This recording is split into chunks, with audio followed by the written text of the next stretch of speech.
Buti dumating ka, Lex. Tulungan mo nga ako dito. Bakit? Ano ba yon? Paki-translate nga tong sulat. Galing sa tagahanga ko. English kasi eh. Sige at basahin mo. Ako ang bahala.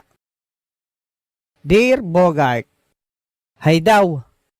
When I first saw your picture, nung una kong nilagari ang litrato mo, bakit nilagari naman?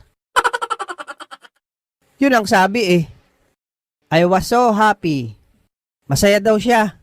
Wow, sumaya pa siya ha? That's why I collect your picture. Kaya kinolekta ko lahat ng litrato mo. I post them in my room so I can show them every day. Dinigit niya sa kwarto para daw lagarin araw-araw. Si Kekay ata to eh, kaya galit. Baka nga, I'm big fan of yours. Malaking pamaypay mo ako.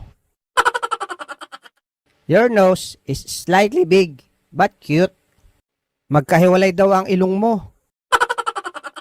Aba, nang lait pa talaga. You're so cute as your friend. Mas cute daw ako. My dream is to show you in person. Pangarap daw niyang lagariin ka sa personal. Take care yourself. Alagaan mo daw sarili mo.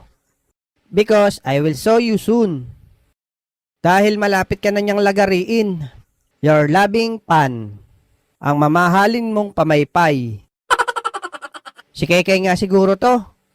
Abay gusto akong lagariin. Sige, next time patulong ka ulit.